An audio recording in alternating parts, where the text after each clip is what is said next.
Thank you so much. Trae and I are happy and excited to be here to talk it out, North Carolina. Um, to be with Talk It Out North Carolina today. We want to thank you for including the faith community in the conversation about not drinking underage. It's cool. Yeah, it's really cool, isn't it? Wanted to introduce you to my friend and my colleague, Trae, guys. Um, More than a friend and a colleague, though, he's also my son's youth minister. Trace, the minister of students Mm-hmm. at United Church in Apex, North Carolina, and I'm the associate pastor at the Gathering Church in Durham, North Carolina. Today, we wanted to explore some practical aspects of the emotional and the relational and the spiritual health of folks of faith Yep. to empower us to talk to students about not drinking alcohol underage. Yep. Most definitely. Parents have an effective tool. It's a super handy tool, in fact, to talk about the big life items. And that tool is their faith. So whatever your faith is, whether it's strong or weak or commonplace or rare, faith can be a source of encouragement and inspiration and humility and even confidence, right, Trae? 100%. Mm-hmm. I don't know if you know this, but my dad was a carpenter. Okay. So he was a very good carpenter and he had lots of tools and he took care of his tools. And I loved to watch him when I was a kid. One thing he also did, he didn't enjoy it, but he was a very, very good brick mason. Oh, wow. Okay. Yeah. He didn't like it because it's back-breaking I can work. imagine. Yeah. Yeah. And when he was laying bricks, I would watch him, and he had this big, old, huge hand trowel, and he was really good about letting me play in the mud or the concrete. And I would use my sand shovel. Yeah. And after a little while, one day, my dad showed up, and he gave me another tool. Okay. It was a tiny little trowel, just like his. Now, I didn't have the skills, Yeah. I didn't have the expertise, Mm-hmm. but I had the tool. And as parents, we need all sorts That's so good. of tools to build our house and build healthy generations and relationships. That's really good. And so, one of these tools is faith. Mhm. I want to talk about why this topic is important to me. Okay. Alcoholism runs in my family tree on both sides, all over the place. In fact, it kind of runs rampant. But on the flip side, our family has also been impacted. When I was in high school, my aunt was driving home from choir practice and was killed by a drunk driver. Wow. Yeah, so we've been impacted by alcoholism on both sides. And we know the research is out there that the younger you start drinking, Yeah. the more likely you are Yeah. to become an alcoholic. Makes sense. Yeah, yeah. So I was also super lucky. My mom and dad talked to me very clearly and very early in life, maybe second, third grade. Wow. I had a pretty good, strong understanding That's great. around this is illegal. Yep. We want to be good citizens. Mhm. We take care of our bodies Mm-hmm. and don't drink underage. Yep. And I was just one of those kids who you could kind of tell me once Mhm. and you didn't really need to tell me again. You didn't have to experience it. I was scared to death of disappointing mom and dad, Yeah, of little course. two shoes. I was the same way, actually. So. So, and here we are in ministry. Surprise, surprise. Mhm. We probably have some pretty boring teenage years. There's nothing that would keep my parents up at night. Yeah. For sure. But, that's not true for everybody. It's Yeah. not true for every young person, and every parent's experience True. is different. But I'm super grateful that my mom and dad talked it out with me. That's good. What about you, Trae? Yeah, so I can actually relate to your story a lot. So I grew up in a single parent home, Okay. and my mom was an alcoholic, Okay. and my grandmother was also an alcoholic.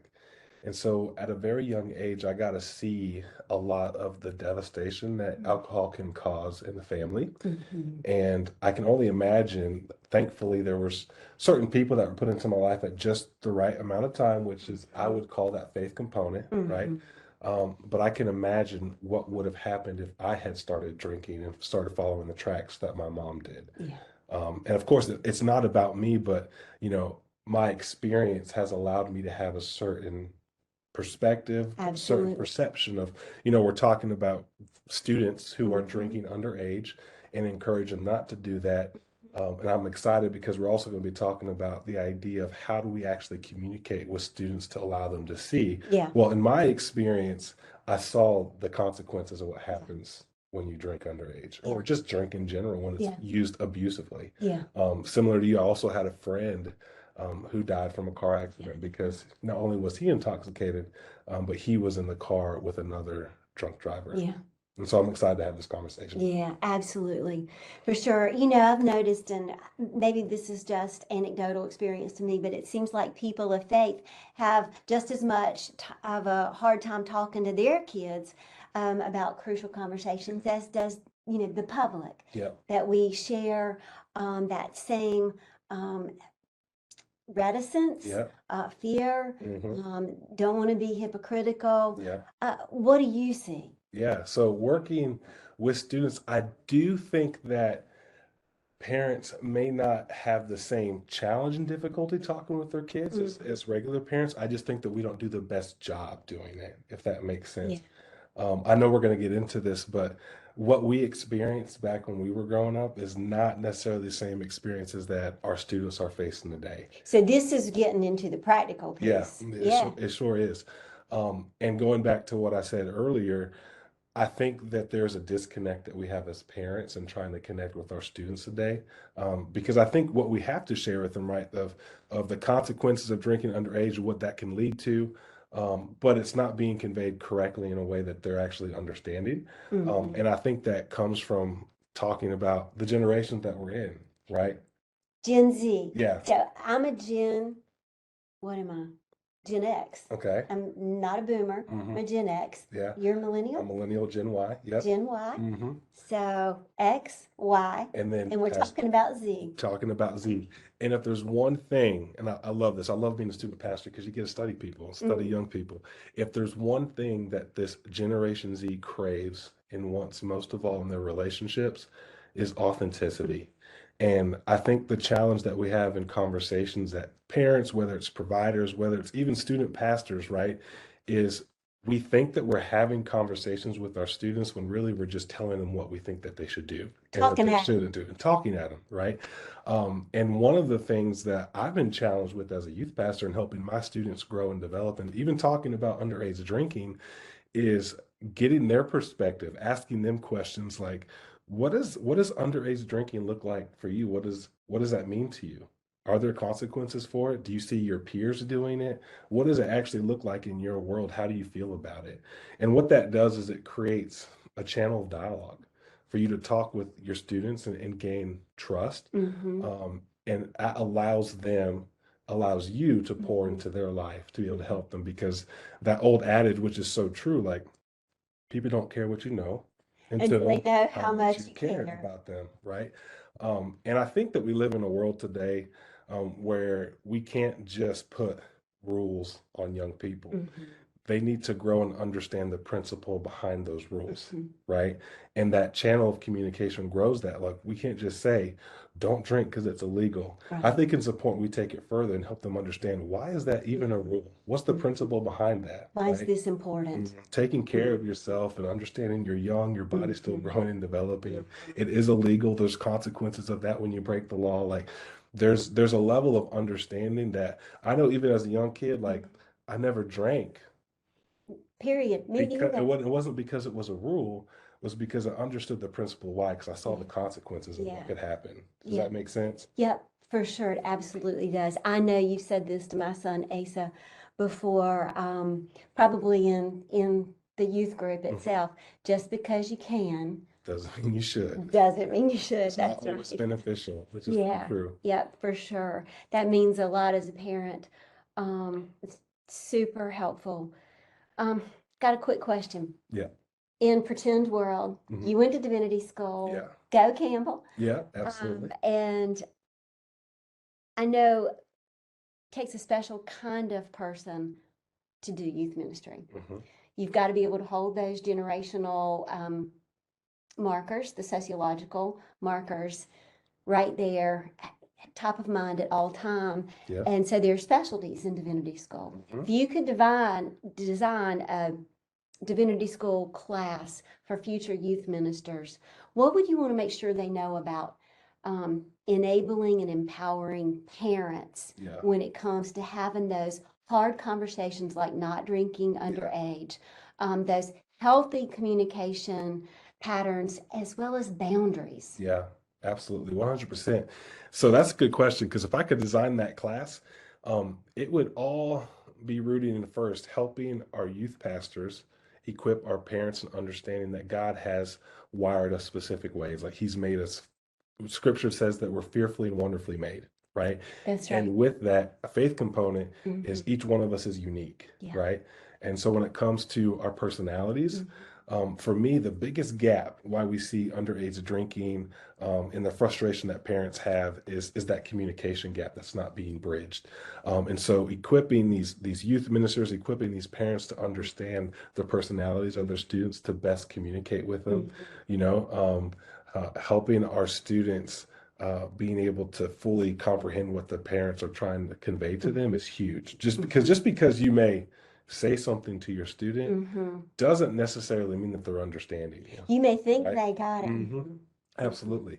We were talking about this earlier, but I was never the student who had to experience Yeah. something, right, in order to know not to do it. Yeah. Well, what about the students who Who do need who to, do need to, right? or how do you keep them Yeah. from thinking they need to? Exactly. How do you communicate with them, Yeah. right? And that can come down to understanding their personality. Yeah. You know, student who may need more pushing, student who may need more surrounding of like understanding why the consequences or and there are students too who just say don't do it, you know. And that's so crucial to understanding your students' wiring. You just took that into a really cool place because basically the communication style meets the individuality of every family. Every parent has a different skill set.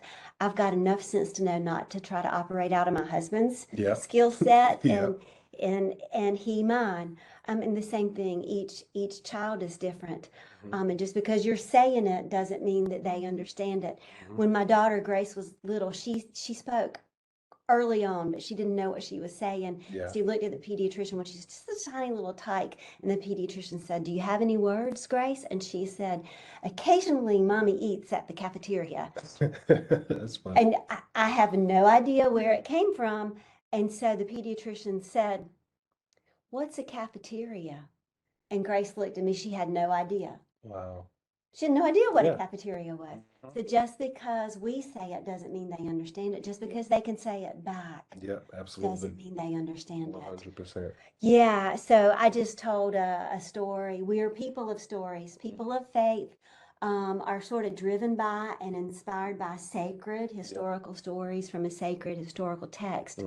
Um, and as you were talking about that ideal divinity school class on how to empower parents of young people, I was thinking about the Abrahamic traditions, the three Abrahamic traditions: Islam, Judaism, Christianity. They all come from Father Abraham, and we call him Father Abraham, and psychologists would probably call him Father Abraham Yeah. too, because he's sort of like the family system's dysfunction father for generation after generation after generation. Yeah. You see dysfunctional families for hundreds and hundreds of years that all stem from that line. And the great news in all of that is that regardless of the dysfunction, grace is sufficient Yep. to just step in Yep. and do your dead level best. Yep. That we're not in it by ourselves. Yep. Those family stories, whether they're thousands of years old or whether they're 20 years old or 50 years old, those stories come with feelings, and feelings either empower or disempower or Yeah. motivate or demotivate us when it comes to having those difficult conversations Yeah. with the people we love most Yeah. in the world. Yeah. And I just wanted to briefly mention in our conversation some difficult emotions to be aware of as parents when you're thinking about your approach to your own student. Three difficult emotions generally sift down into the categories of anger, shame, or fear. Yeah. And we tend to sort of linger most of our time when we're feeling a difficult emotion on one side of that triad. Some people sort of tend toward anger, some people sort of tend toward shame. It just depends on your disposition that you're born with. But again, our tool, faith, reminds us that it doesn't matter the disposition we're born with. We can come from dysfunctional families Yeah. and have difficult, hard feelings, live too long in the fear triad or the anger triad or the shame triad, and still become incredibly effective communicators about things that could save our kids' lives, like not drinking underage. And that's the authenticity component That's too, it. that is needed now more than ever in the world that we live today. Our students need that. They need to understand that even their parents or whoever's mentoring them in their life, like, hey, they're not perfect. That's right. And we're talking about perfection later on a little bit more, but Yep. they need that authenticity. They need to see where you are, where you've been, Yep. and how they can learn from it. Yep, that's right. And one of the things that my kids know about me is that I live in the fear triad. So that sort of drives my ability to be dysfunctional pretty strongly.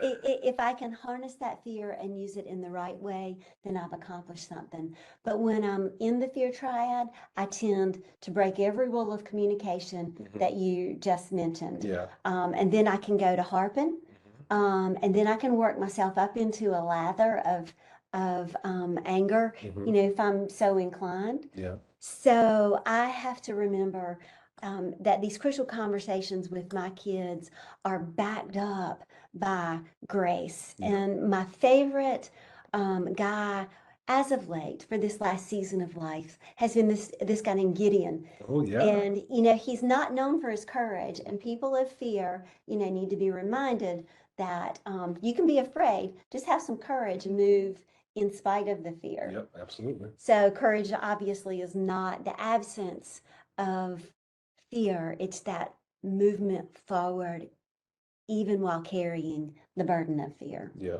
So Gideon, he's afraid for the task set before him. And sometimes, and his was a humongous task, and his parents, we have huge tasks set before us.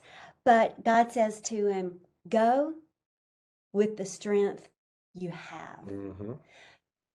Don't hang back and wait till you're strong enough to go for the task set before you. So an encouraging word maybe for our parents is don't wait until you think you have it all down pat.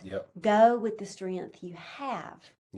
And there will be some things waiting for you in your faith toolbox to carry you through. We call those characteristics, those traits, fruit. Yep, we do. Can you share some? Yeah, so it leads us to the conversation of like the fruits of the spirit. Well, first let me say this: talking and encouraging parents out there, don't wait. Right, just go and take a step and do it. We say this to our students all the time as they're growing because we believe everyone's on a spiritual journey. Can I give a quick shout out to your church? Oh yeah, sure. Yep, the shout out is that outside of United Church, they have this beautiful mural. It says, "Live your best story." Yeah. And that's what you're talking about. Yeah, and that comes from the idea that there's no perfect person in this world. We don't try to be perfect, right? And we shouldn't pretend to be perfect either. But we do understand that we can pursue excellence, right? And what that means is simply doing the best that we can with what we have, which is what you're talking about. Striving forward, just go out and do it. Don't wait for perfection because that's actually not going to happen. And so going back, talking about the fruits of the spirit, working with these students, whether you're a parent, whether you're a care provider, whether you're a youth pastor or student pastor like me, we have to understand that when we take on certain character traits that we want to produce in our students, when we walk them out with them, that's going to get the results that we want, right? So one of them is patience, right? So So you're saying we don't collect the traits and then do the thing. We walk with the traits, and as we're walking, they grow. exactly. So like patience, right? Like even I'm not a parent, but even as a student pastor, it requires a lot of patience working with students. It does because they're gonna mess up, right? They're gonna make mistakes, they're gonna fail, they're gonna continue to fail, and that requires a lot of patience to walk with them on that journey because they need that room to learn how to grow, Yeah. right? And so like I said going back earlier with the conversations about alcohol and underage drinking, there's going to be a point in time if they're not getting it, or maybe the decisions that they're making don't line up, with what the values of what we're trying to share with them. Mhm. That's going to require patience because one thing that I've learned is that if you want to bring the best out of people, Mhm. it's to always assume the best, have the Mhm. best expectations for them, and allow them to learn from mistakes that they've made. And that takes time. You just reminded me of something. In my divinity school, there was a class. It was called Medicine, Law, and Divinity. Hmm. Campbell has a medical school, a law school, and a divinity school. Hmm. Duke the same, and they had this class called Medicine, Law, and Divinity, and they offered it once every 3 years. And the deal about coupling those three disciplines is that it's a practice. Yep, absolutely. It's not a perfected science, it's a practice. Imperfections are supposed to propel us forward, Hmm. and we learn from them. Hmm. So that practice piece, that give yourself grace Yep, to not have to get it right. yep. There'll be another day. 100%. And you continue on like fruits of the spirit, like love, joy, peace, kindness, gentleness. I love gentleness. Mhm. That for me goes directly in with patience of being gentle with our students, right? Because I think sometimes when we see maybe a child make a wrong decision, let's say that they do drink underage, right? Or maybe they're just not getting it. Mhm. Um, we have to be careful because if we respond in anger or Mhm. frustration right away, Mhm. um, how we respond to those situations is more important than the actual situation that happened because we need to think more long term of saying, how can I help the student continue to grow and mature and develop so that they can make the right decisions and understand why they're making them, if that Yet makes sense. I'm highlighting this in my head and then Yeah. putting it in my heart, how we respond Hmm. to the mistakes that they Hmm. make. We would love for everything to be prevention, but it's not. Yeah, absolutely. And that goes into it because what we want to do, right? Like we're talking about underage drinking, like don't do it. But here's the thing: if we're able to teach our students to not drink underage because they understand it, Mhm. that's going to set a new trend of how we go about in future generations, right? Because we understand why we're living this Mhm. way or choosing not to do that, if Mhm. that makes sense. Mhm. It's just not a matter of just don't. Yeah. There's this deep embodied Hmm. principle Yeah. behind why we refrain from doing Yeah. that thing. Not only is it good, it's against the law, it's good for us, it's good for our family Yeah. dynamic, but it's Hmm. important as citizens Hmm. to not endanger others Yeah. as well. It pulls us out of Yeah. that developmental um, egocentricity that we are ever striving to shed, Yeah.